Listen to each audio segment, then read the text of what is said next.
We have new information tonight on the man at the center of the controversy over those misleading talking points delivered after the Benghazi terror attacks in the fall of 2012. Chief Intelligence Correspondent Catherine Harrods has the latest tonight on the alleged cooperation between the CIA and the White House. New details in this Senate Benghazi report allege that the former deputy and acting director of the CIA, Mike Morell, misled lawmakers about the Obama administration's role crafting the bogus explanation that a protest gone awry was to blame for the murder of 4 Americans. In this case, we found that there was actual coordination which could influence then and did influence what the CIA conveyed to the committees what happened. In late 2012, committee Republicans say Morell testified the talking points were sent to the White House, quote, for their awareness, not for their coordination, which carries with it the power to influence and veto language. Quote, no effort was made to correct the record. The acting director's testimony perpetuated the myth that the White House played no part in the drafting or editing of the talking points.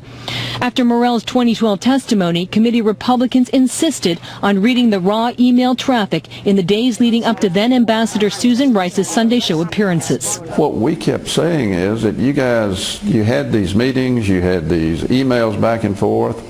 If everything is copacetic as you say it is, give us the emails. The Senate Intelligence Committee Vice Chair said in a recent interview that they only got the emails between the CIA, State Department, and White House because lawmakers threatened to hold up John Brennan's confirmation to CIA Director. The White House is the one that was holding that up, clearly.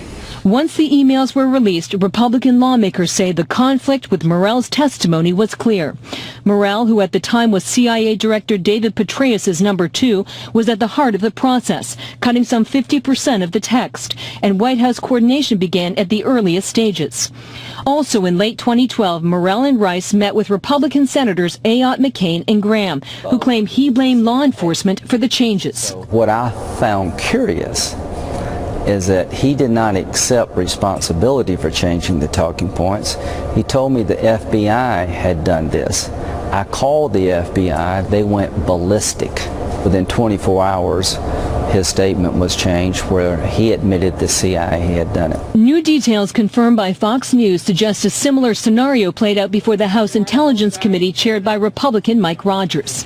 In mid-November 2012, Morell testified along with James Clapper, the nation's intelligence chief, and Matt Olson, a senior counterterrorism official, in a closed session.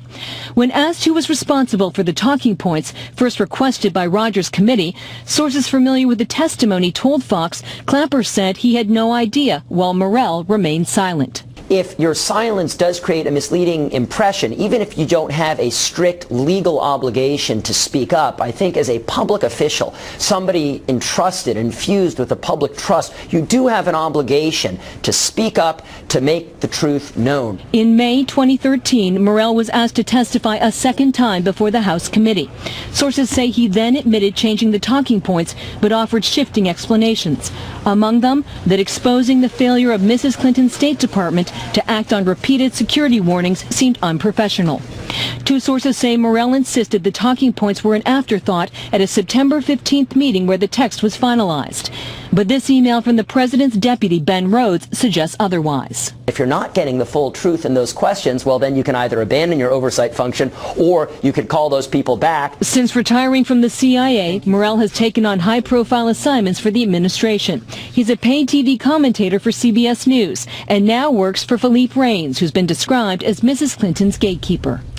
In a recent email exchange, Morell stood by his congressional testimony, insisting that no one had, quote, cooked the books on the talking points. When asked today to address specific allegations about his testimony, Morell referred Fox to the CIA Public Affairs Office. Brett. We'll continue to follow it. Catherine, thank you.